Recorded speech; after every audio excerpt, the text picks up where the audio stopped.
이번 주에 이제 주제들이 사뭇 또 쉽지가 않은 주제들이 또 저한테 또 주어져가지고 첫 번째 주제 이렇게 세 장의 카드가 저한테 주어졌어요. 첫 번째 카드에 이제 여러 가지 말이 있는데 이제 그 중에 한 대목을 드리면 주님의 성품이란 무엇인지 어떻게 따라가야 하는지 더욱 깊게 알고 싶습니다. 예수님의 성품을 닮아가는 것에 대해서 또 가늠할 수 없는 하나님의 사랑에 대해서 알고 싶다는 이렇게 한 분의 카드가 있었고, 참 놀랍게도 거의 같은 내용의 카드가 한 장 더 있었어요. 하나님이 어떤 분이신지, 하나님의 사랑이 어떤 것인지 더 깊이 깨닫기를 원합니다. 다른 분의 카드입니다, 이거는. 그리고 또 다른 분의 카드가 있는데 그것도 또 비슷해요, 내용이요. 하나님을 더 깊이 아는 것, 하나님과의 친밀감 안으로 들어가는 것이 무엇인지 알고 싶습니다. 세 분의 카드가 이렇게 한 주제로 엮여져서 저에게 왔습니다. 그래서 오늘 이 말씀을 가지고 다 나눌 수가 없을 것 같아요. 그래서 어쨌든 이것도 오늘과 또 다음 주에 이어서 말씀을 나눠야 될 것 같습니다. 이 말씀을, 이 주제를 가지고 계속 생각하다가 주시는 말씀을 좀 받게 됐는데요. 요한복음 14장 6절에서 10절 말씀입니다. 우리가 함께 이 말씀 봉독하겠습니다. 예수께서 이르시되 내가 곧 길이요 진리요 생명이니 나로 말미암지 않고는 아버지께로 올 자가 없느니라. 너희가 나를 알았더라면 내 아버지도 알았으리로다. 이제부터는 너희가 그를 알았고 또 보았느니라. 빌립이 이르되 주여 아버지를 우리에게 보여주옵소서. 그리하면 족하겠나이다. 예수께서 이르시되 빌립아 내가 이렇게 오래 너희와 함께 있으되 내가 나를 알지 못하느냐. 나를 본 자는 아버지를 보았거늘 어찌하여 아버지를 보이라 하느냐. 내가 아버지 안에 거하고 아버지는 내 안에 계신 것을 내가 믿지 아니하느냐. 내가 너희에게 이르는 말은 스스로 하는 것이 아니라 아버지께서 내 안에 계셔서 그의 일을 하시는 것이라. 아멘. 제가 이 오늘 말씀의 주제를 하나님의 아는 길이라고 이렇게 적어 보았습니다. 그런데 이제 이 질문을 다시 한번 가만히 보면 놀라운 질문, 세 명이 따로따로 하신 질문이에요. 여기에 세 분이 계실 수도 있고 또 온라인으로 시청하실 수도 있는데 이 세 분이 같은 가족은 아니시겠죠? 그런데 이 세 분이 그 마음이 똑같다는 것을 제가 알게 됐어요. 왜냐하면 저를 굉장히 힘들게 만든 단어가 하나 있어요. 무슨 단어일까요? 바로 이거예요. 더욱 깊게, 더 깊이, 더 깊이. 세 명이 식구가 아닐까 생각이 들 정도로. 그래서 묘하게도 하나님에 대해서, 하나님의 사랑에 대해서, 하나님의 성품에 대해서 알기를 바라는 마음을 나누는데 다 이 세 개의 단어가, 이 단어가 동일하게 들어간 거예요. 그래서 제가 이거를 처음엔 그냥 이 세 장의 그 카드를 계속 보다가 야, 진짜 이게 정말 저를 어렵게 하는구나. 그냥 어떻게 따라가 하는지 알고 싶습니다. 그러면 뭐 저도 뭐 쭉쭉 얘기하면 좋겠는데 더욱 깊게 알고 싶다니까. 굉장히 저로 하여금 실은 굉장히 오랜 시간, 많은 시간을 실은 묵상하게 만들었어요. 왜냐하면 저도 더 알고 싶거든요. 저도 더 알고 싶은데 이것을 제가 어떻게 여러분에게 이걸 다 설명할 수 있을까 또는 나눌 수 있을까 하는 이제 고민이 생기는 것이죠. 더 깊이만 안 적었어도 고민을 덜 했을 텐데 저도 그렇고 여러분도 그렇고 하나님을 더 알아가는 과정 안에 있다고 저는 믿습니다. 어느 누구도 하나님을 완벽하게 알고 있지는 못하겠죠. 성경적으로 보면 하나님이 우리에게 자신을 나타내 주시는 만큼 또 하나님께서 우리에게 자신을 계시해 주시는 만큼 우리가 하나님을 안다고 말씀하고 있기 때문에 그렇습니다.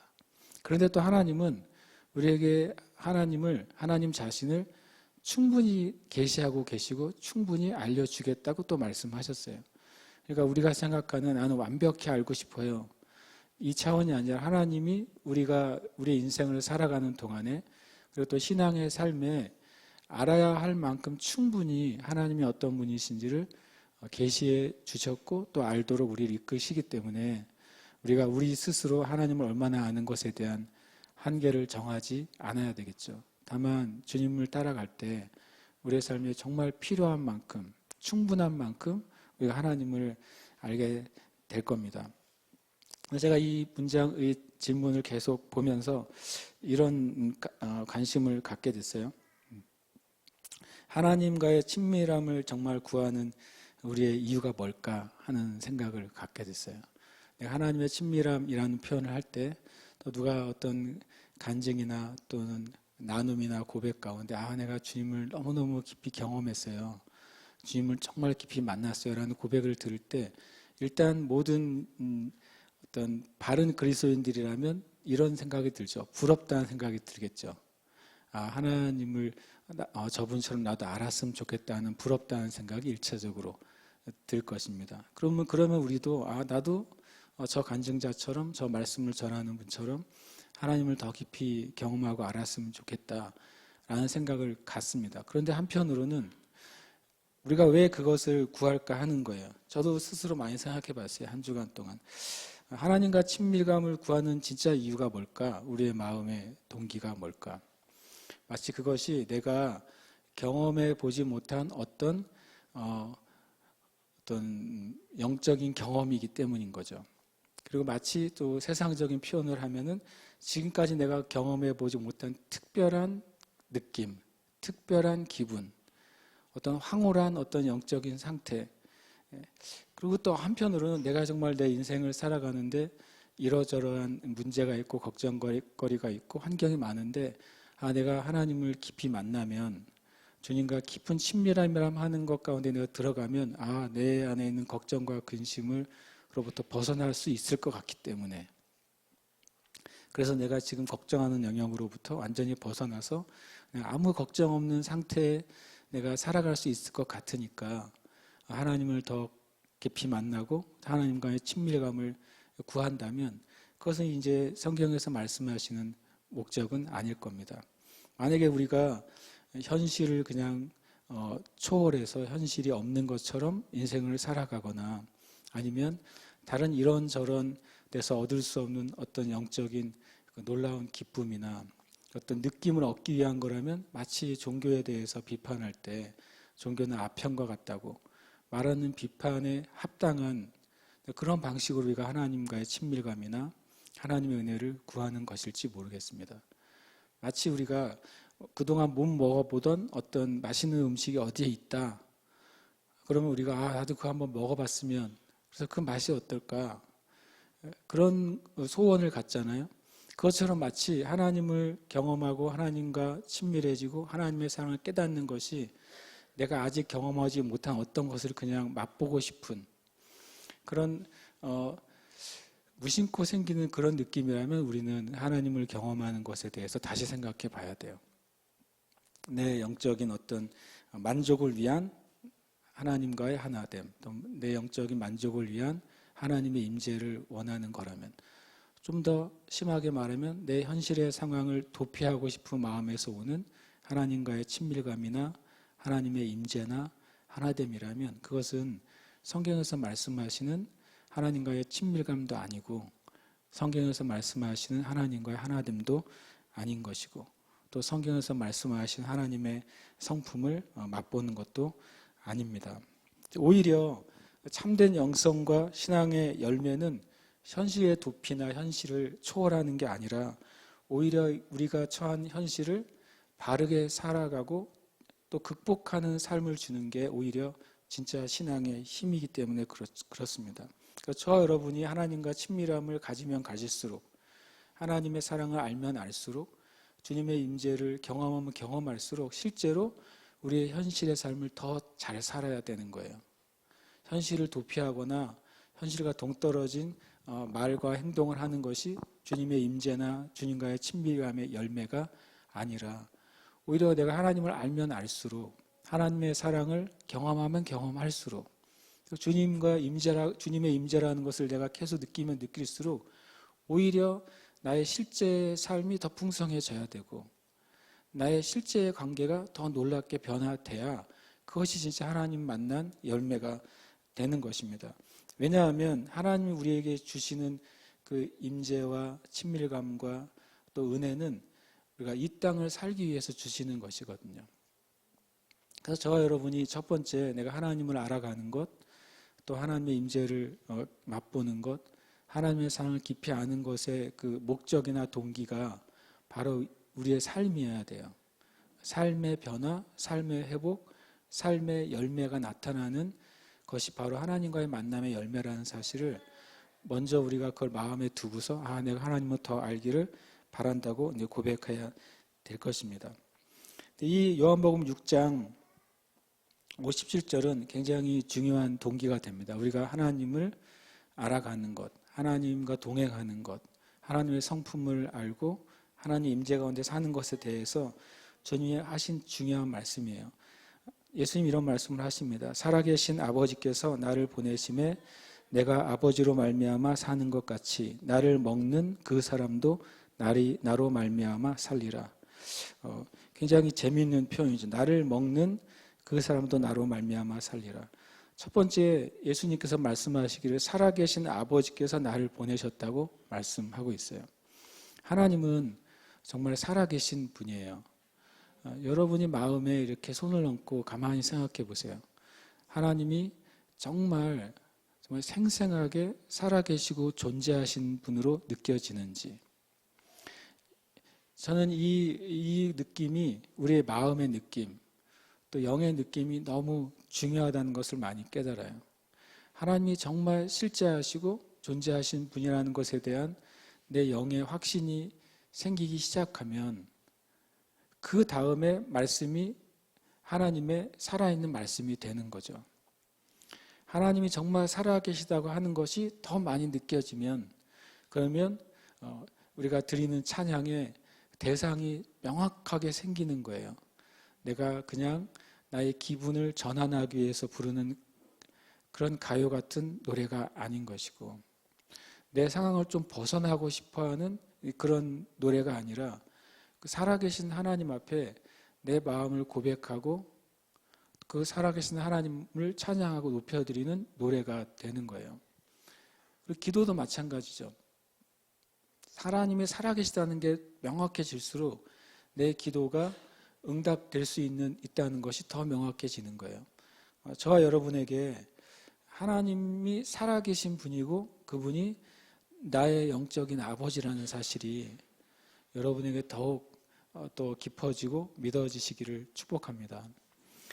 그런데 그 예수님께서 그렇게 말씀하셨어요. 살아계신 아버지가 나를 보내심에 내가 아버지로 말미암아 사는 것 같이 나를 먹는 그 사람도 나로 말미암아 살리라. 세번역 성경은 이렇게 돼 있어요. 내가 아버지 때문에 사는 것과 같이 나를 먹는 사람도 나 때문에 살 것이다. 이 나 때문에라는 표현이 이제 100% 만족스러운 표현은 아니에요. 어떤 면에서는 이 개역개정 성경이 조금 더 저에게 만족스러운 표현이에요. 나로 말미암아 살리라. 말미암아 산다는 표현에 두 가지 의미가 있더라고요. 하나는 말 그대로 하나님 때문에 산다는 것과 또 하나는 하나님으로 말미암아 공급되는 어떤 힘이나 공급되는 어떤 은혜나 사랑을 통해서 내가 살아간다는 의미가 두 가지가 포함되어 있기 때문에 그렇습니다. 그러니까 예수님은 하나님 때문에 사신 거예요. 그리고 예수님은 하나님으로부터 말미암아 주어지는 어떤 그 요소와 은혜들을 공급받으면서 살아오신 거예요. 그것처럼 예수님이 이렇게 말씀하셔서 나를 먹는 사람은 내가 하나님 아버지 때문에 살아가고 하나님 아버지로부터 무엇인가를 공급받아서 그 힘으로 살아가는 것처럼 나를 먹는 자는 똑같이 나로 말미암아서 나 때문에 살고 나로 말미암아 오는 어떤 무엇인가를 공급함으로써 살아가게 될 것이다 라고 말씀하셨어요. 그러니까 오늘 주제가 하나님을 아는 것인데 하나님을 안다고 하는 것은 하나님의 임재를 경험하는 것이고 또 하나님의 성품을 맛보아 아는 것이고 정말 하나님이 어떤 분인지를 우리의 삶 가운데 동행하는 것을 의미한다면 이 요한복음 6장 50절 너무나도 중요한 말씀이 되는 거죠. 저와 여러분이 무엇인가를 한다면 그 이유는 예수님 때문이어야 한다는 거예요. 예수님 때문이란 말이 의미가 뭘까? 그것은 뭐냐면 내가 이 일을 할 때 이것은 주님이 원하는 것이지 라는 확신 안에서 할 수 있고, 또 내 이 일을 할 때 이것은 예수님도 하신 일이기 때문에 나도 하는 거야 라는 마음이 우리에게 있어야 되는 것이죠. 또 하나는 내가 어떤 일을 할 때 이것은 예수님 안에서 허락된 일이지 하는 그런 의도가 있기 때문에 내 행동을 할 때 내가 예수님 때문에 사는 거예요. 그것은 되게 중요합니다. 예수님은 어떤 일을 행하실 때 하나님 때문에 그 일을 행하신 거예요.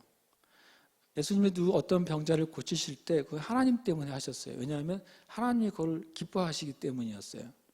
그리고 하나님이 그것을 원하시기 때문이었고, 그렇게 고치시는 것이 하나님의 방식이었기 때문에 예수님이 그렇게 하신 거예요.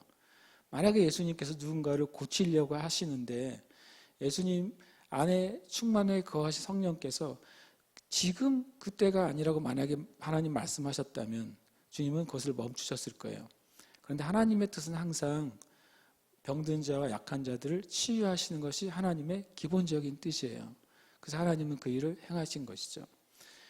예수님 당시에 모든 유대인들이 그 안식일에 율법에 갇혀서 안식일 날 누군가의 선행을 행해야 됨에도 불구하고 그것을 행하지 못했어요. 왜냐하면 안식일 날은 아무것도 하지 말라고 묶어놨으니까.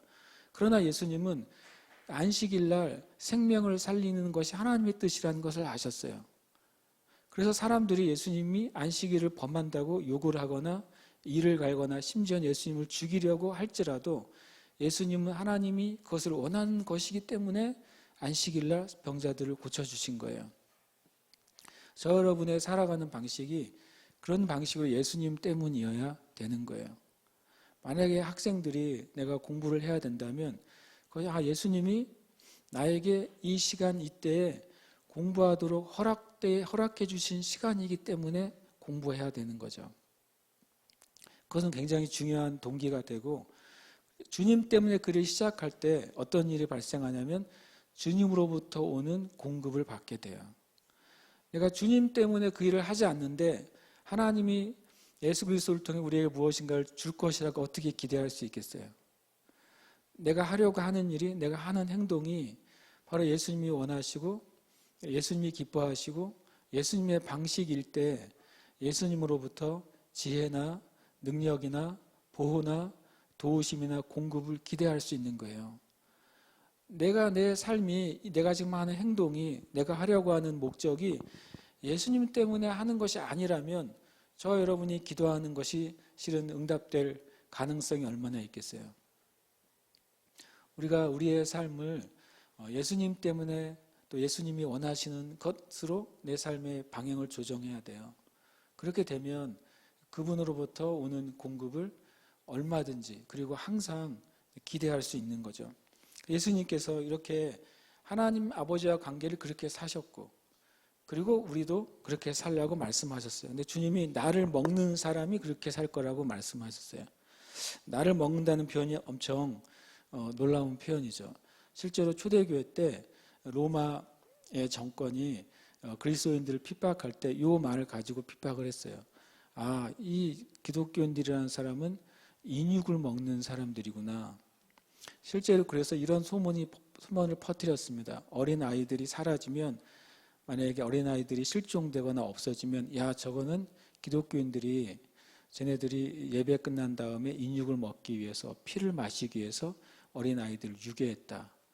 그렇게 해가지고 많은 기독교인들이 실제로 잡히고 순교를 당한 역사가 있어요. 참 어이가 없는 마귀의 공격이고 거짓말이죠. 마귀는 항상 거짓말을 가지고 방법은 합법적으로 그렇게 그리스도인들을 핍박하고 교회를 핍박하는 것이죠. 그러나 여기서 주님이 나를 먹는다고 하는 건 뭘까요? 예수님은 이 요한복음에 이 말씀 하셨잖아요. 요한복음 맨 1장에서 예수님은 뭐라고 소개하고 있습니까? 태초에 뭐가 계셨다고요? 말씀이 계셨다고 소개하고 있어요. 그리고 그 말씀이 사람들에겐 빛이라고 소개하고 있어요. 그러니까 누군가가 성경의 말씀을 들었을 때 그 말씀이 이해가 되기 시작하면, 그 말씀이 귀에 들리기 시작하면, 이 말씀이 나에게 정말 필요하구나, 이 말씀이 진리구나라고 느껴지기 시작하면 그 말씀이 그에게 뭐가 되는 거예요? 그 영혼의 빛이 되는 거예요. 어두운 곳에 그 말씀이 이해되고 깨달아지고 감동이 되고 뭔가 느낌이 오기 시작할 때 그것은 그 마음속에 빛으로 말씀이 비춰지는 것이죠. 빛으로 비춰지는 그 말씀을 내가 받아들일 때 맞아, 이 말씀이 맞지라고 내가 동의하고 그동안 내가 가지고 있던 생각과 삶에 비춰서 이 말씀이 비춰지니까 내가 그동안 살았던 삶이나 생각이 잘못됐구나 라는 사실을 깨닫게 되면 그때 그 사람의 영에 뭐가 임하는 거예요? 생명이 임하는 거예요. 그래서 요한복음 1장에 태초에 말씀이 계셨고 그 말씀은 하나님이신데 그 말씀이 사람들에게 빛으로 임하고 그 빛은 사람에게 생명이 됐다고 말씀하고 있어요. 그러니까 결국엔 나를 먹는 건 무엇입니까? 말씀이신 예수님의 말씀을 영의 양식으로 삼는 사람을 말하는 것이죠. 그것이 매일매일의 말씀이 내가 먹는 예수님의 말씀이 내 영의 빛이 되고 그 빛이 된 말씀이 내 영의 생명이 되는 사람, 매일매일 내 안에 주님의 말씀이 빛으로 생명으로 계속 공급되는 사람들은 어떻게 살 거라는 것이죠? 예수님을 위해서 살게 되는 거예요. 예수님 때문에 살게 되는 것이죠. 예수님의 방법과 예수님의 의도와 예수님이 원하시는 방식으로 생각하고 말하고 행동하는 삶을 살게 돼요. 그런 사람에게 예수님으로부터 주어지는 은혜, 성령님의 인도하심, 또 충만하심, 또 능력, 지혜, 도우심, 보호하심의 은혜가 그 사람에게 지속적으로 공급이 되는 거예요. 예수님도 그렇게 사셨어요.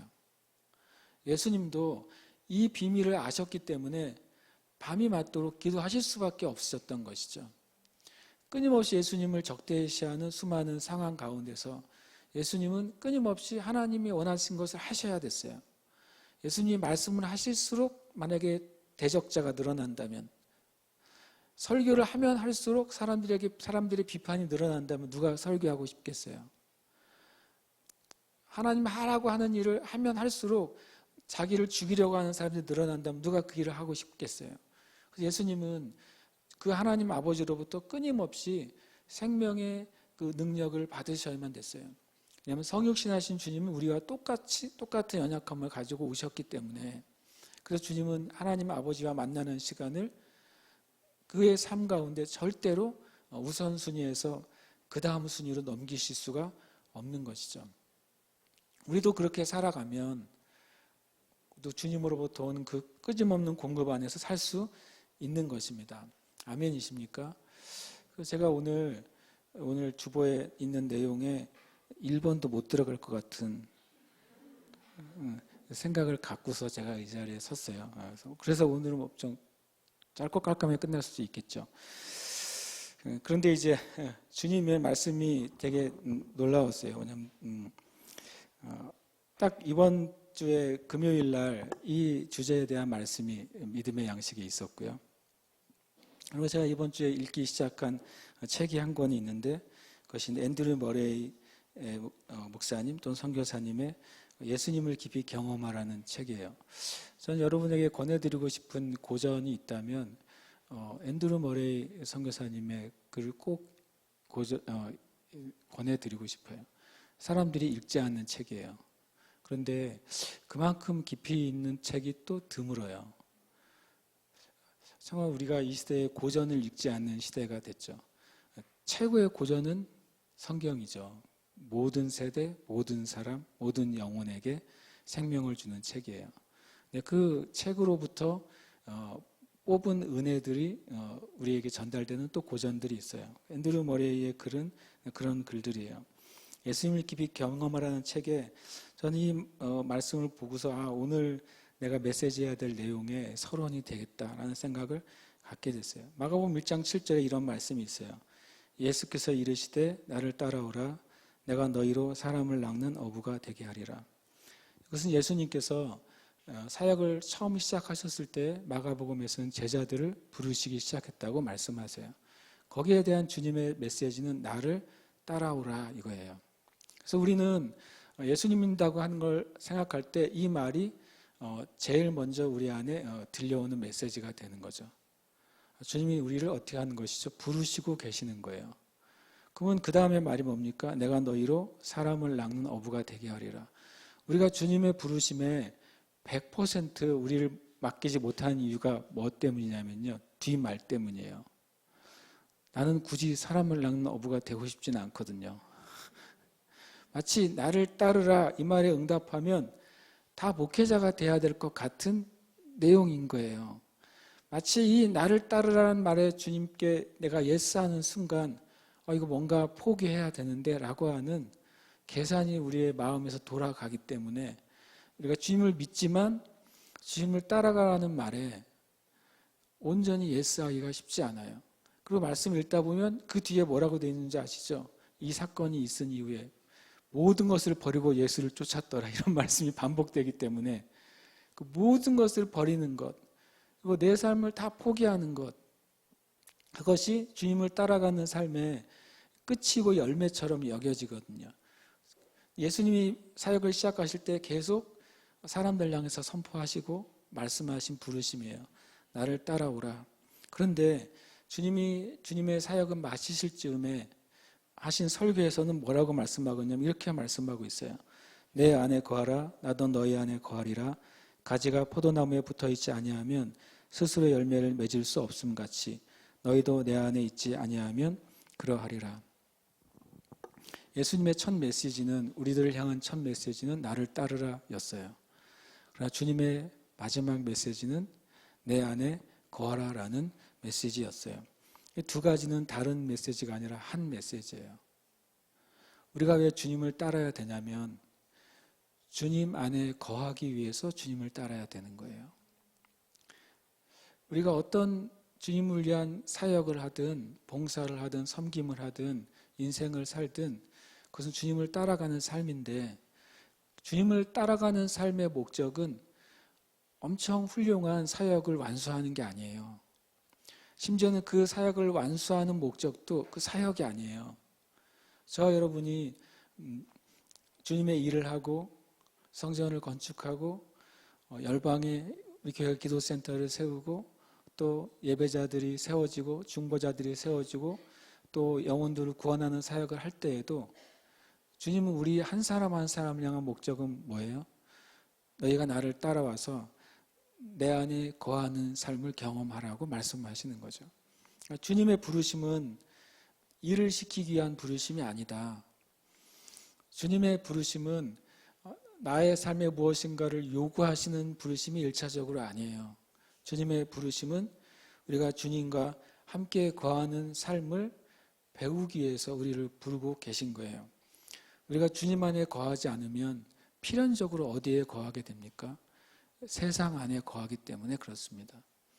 우리가 주님의 부르심에 응답해서 주님의 마음을 이해하고 주님의 뜻을 이해하고 주님과 같은 마음으로 내 인생을 살게 되지 않으면 우리는 필연적으로 어딘가에 우리의 육과 혼과 몸이 어딘가에 다른 곳에 담겨져서 살기 때문에 그렇습니다. 여러분의 육신이 어디에 담겨져서 살아가고 있으세요? 여러분의 육신이 즐거워하는 활동이 무엇입니까? 여러분의 육신이 편안해하고 또 원하는 그 활동이 뭐예요? 여러분의 그 마음과 정서가 기뻐하고 또 기쁨을 느끼는 그 활동이 어떤 것입니까? 여러분에게 만족을 주는 것. 그게 어떤 것입니까? 또 여러분의 그 영혼 깊은 가운데 진짜 만족을 주고 행복감을 주는 그 요소가 뭐예요? 우리가 이 말씀대로 주님을 따라가서 주님 안에 거하는 것을 배우지 않으면 다른 것에 우리가 몸을 담그고 살아가는 거예요. 정말 이것 아니면 저것이에요. 진리는 어떤 면에서 굉장히 배타적이라고 느껴져요. 니네만 옳으냐라고 교회와 또 기독교의 세상이 말하는 거죠. 그런데 그것이 진짜 진리라면 옳은 것이어야 되잖아요. 그것이 진짜 참이라면 그것이 옳아야 되고 옳지 않은 반대편에 있는 것은 옳지 않은 것이어야 되잖아요. 근데 이 세상은 너희들만 옳으냐라고 교회와 주님의 말씀을 대적하고 있어요. 그러나 저와 여러분이 분명히 알아야 되겠죠. 옳으면서도 거짓인 것은 존재할 수가 없는 거예요. 진리이면서도 비진리인 것도 존재할 수가 없는 거예요. 우리가 주님 안에 거하면서 세상에 거하는 것도 존재할 수가 없는 거예요. 우리가 주님을 아는 것, 하나님의 성품을 알아가는 것, 그 사랑을 알아가는 것이 있다면 저와 여러분의 영과 혼과 몸이 어디에 담겨져야 되느냐, 그것을 배우고 결정하는 그 과정 가운데 있는 것이죠. 주님 우리에게 내게로 오라고 하는 것은 부르심이고, 그리고 내 안에 거하라고 하는 것은 초대입니다. 우리는 단순히 부르심에 응답하는 사람이 되면 안 되고 주님의 초대에 응답하는 사람이 돼야 돼요. 초대에 응답하면 어떤 일이 벌어지죠? 그 초대한 사람과 함께 무엇인가를 공유하게 되는 거예요. 초대한 사람이 준비한 어떤 것을 내가 맛보거나 경험하거나 그것에 참여하게 되는 거예요. 부르심에만 응답하면 일하는 자가 돼요. 부르심에만 응답하면 내 것을 소비하는 자가 돼요. 그러나 주님 앞에 거하라는 말씀에 응답하게 되면 진짜 쉼을 얻게 되는 거죠. 저 여러분이 이 주님을 따르는 삶에만 그리스도인의 삶을 집중했다면 거기서 이제 지치는 어떤 시점이 이르게 돼요. 저도 그런 위험성이 있었던 것 같아요. 주님이 제주도로 오라는 부르심에 제가 응답해서 왔는데 그 부르심에만 응답해서 무엇인가 하려고 했을 때에는 굉장히 지쳤어요. 왜냐하면 내가 부르심에 응답해서 왔는데 잘하고 있나라는 퀘스천이 계속 내 마음에 있는 거죠. 그리고 이만큼이면 되나 아니면 더 해야 되느냐라는 퀘스천이 계속 내 마음에 있기 때문에 부르심에만 응답하는 그리스도인의 삶은 필연적으로 어떤 한계나 지침에 이르게 될 수밖에 없어요. 근데 만약에 주님이 제주도에 풀빌라를 예약하시고 풀빌라에 놀러와 그래서 날 초청했으면 제가 풀빌라에서 신나게 놀 생각을 하지 않겠어요? 놀면서 내가 잘 놀고 있나? 더 놀아야 되나? 뭐 이렇게 생각하는 고민은 안 할 거 아닙니까? 그냥 그것을 즐기게 될 거 아니에요. 주님의 부르심에 응답했을 때 그것이 굉장히 남들이 보기에 굉장히 어려운 주님의 사명이나 길이라 할지라도 심지어는 굉장히 외롭고 그리고 어떤 인내가 필요한 길이라 할지라도 부르심이 아니라 주님의 초대에 응답하면 그 안에서 주시는 기쁨이나 그 안에 주시는 만족을 경험하면서 그것을 행할 수가 있는 거예요. 저와 여러분이 그런 은혜 가운데 있게 되시기를 정말로 축복합니다. 오늘 여기까지 말씀 나누려고요. 정말로 짧죠? 정말로 짧은 기적이 일어나가지고 어버이날이니까 그러니까 기도하고 있습니다.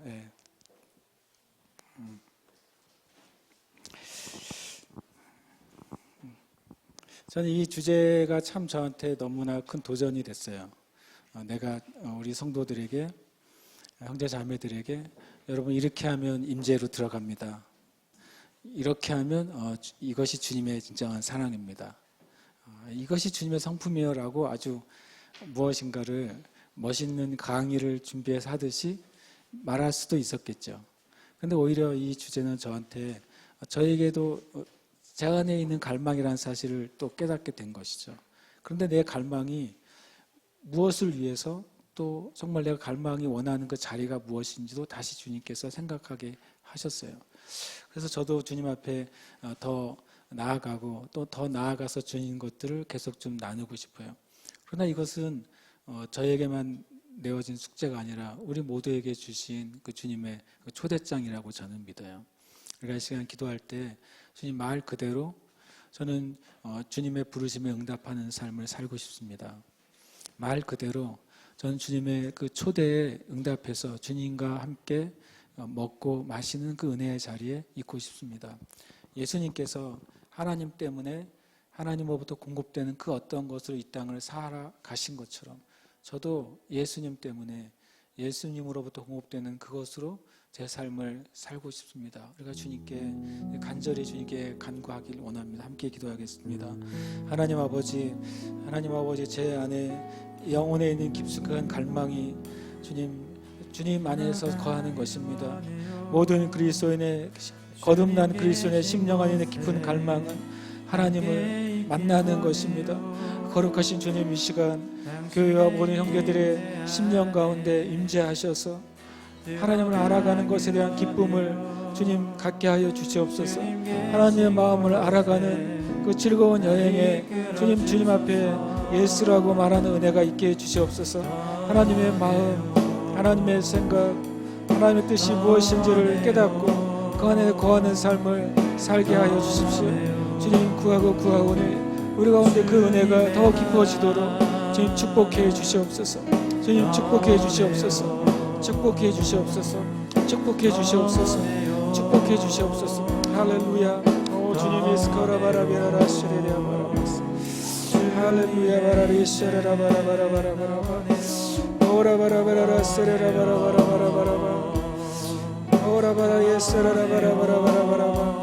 하나님 예수님이 어떤 분인지를 더 알기를 원하고 주님의 사랑을 맛보아 알기를 원하고 하나님 아버지의 그 은혜와 자비와 풍성하심이 무엇인지 알기를 원합니다. 우리의 마음의 생각과 동기가 다시 새롭게 되게 해주시고 다시 온전하게 되게 해주시고 다시 아버지 안에 놀랍게 주님 가득한 은혜로 충만케 되게 해주시옵소서. 다른 은혜와 임재 가운데 들어갈 수 있도록 주님 축복하여 주시옵소서. 할렐루야. 오라바리아 세레라바라바라바. 오라바라바라바 세레라바라바라바. 오라바라바라바 세레라바라바라바.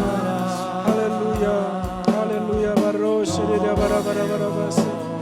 할렐루야. 바로 세라바라바라바라바. 할렐루야. 바라바라라 세레라바라바라바라바. 아멘 아멘 아멘. 예스키라바라바라바라바. 할렐루야. 바로 세레라바라바라바 세레라코라바스. 할렐루야. 바로 세레라바라바라바라바. 할렐루야. 아멘 아멘. 우셔라바라바라바.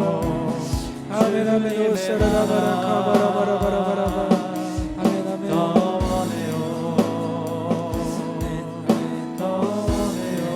한 번 더 기도하십시다. 이 시간 기도할 때 우리가 우리의 육적인 생명을 위해서 식사의 시간을 포기하지 않습니다.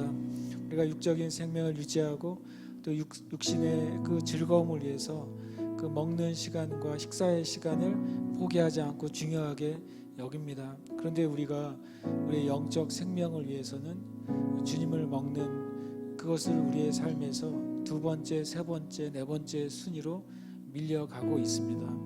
우리가 주님 앞에 주님 내가 나의 영적인 생명과 진정한 기쁨과 진정한 주님을 따르는 그 삶을 얻기 위해서 내 삶 가운데 주님의 말씀을 먹고 또 주님과 함께 앉아있는 그 시간이 내 삶의 최고의 첫 번째 우선순위가 되기를 원합니다.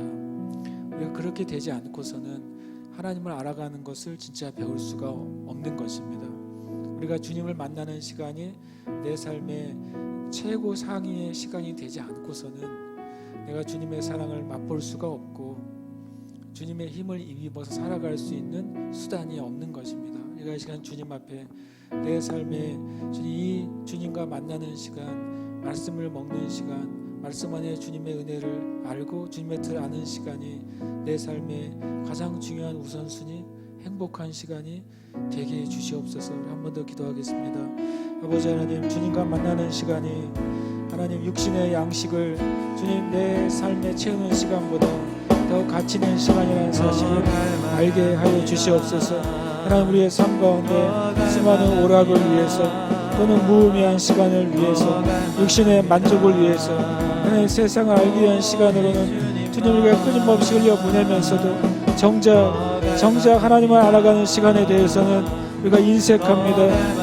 하나님을 만나는 시간은 너무나도 인색해서 하나님 우리가 오히려 주님 앞에 이 시간을 내어드리지 않고 있습니다. 그러나 우리의 심령은 원합니다. 하나님은 더 알기를 원하고 하나님 안에 있는 놀라운 풍성한 기쁨을 맛보기를 원하고 이 삶 가운데 하나님의 능력과 하나님의 권능을 입어 살아가기를 정말로 원합니다. 우리 영이 원하는 것을 우리의 삶이 주님 순종하게 해 주시옵소서. 영이 원하는 것을 하나님 우리의 혼이 순종하게 해 주시옵소서. 영이 원하는 것을 하나님 우리의 육신이 순종하게 하여 주시옵소서. 그 순종 가운데 나아갈 수 있도록 축복하시고 주님 은혜 내려 주시옵소서. 아멘. 주님 감사합니다. 아멘. 할렐루야. 주님 감사합니다. 아멘. 주님 감사합니다. 아멘. 아멘. 주님 감사합니다. 하나님 우리의 거듭난 심령이 하나님을 더 알기를 원합니다.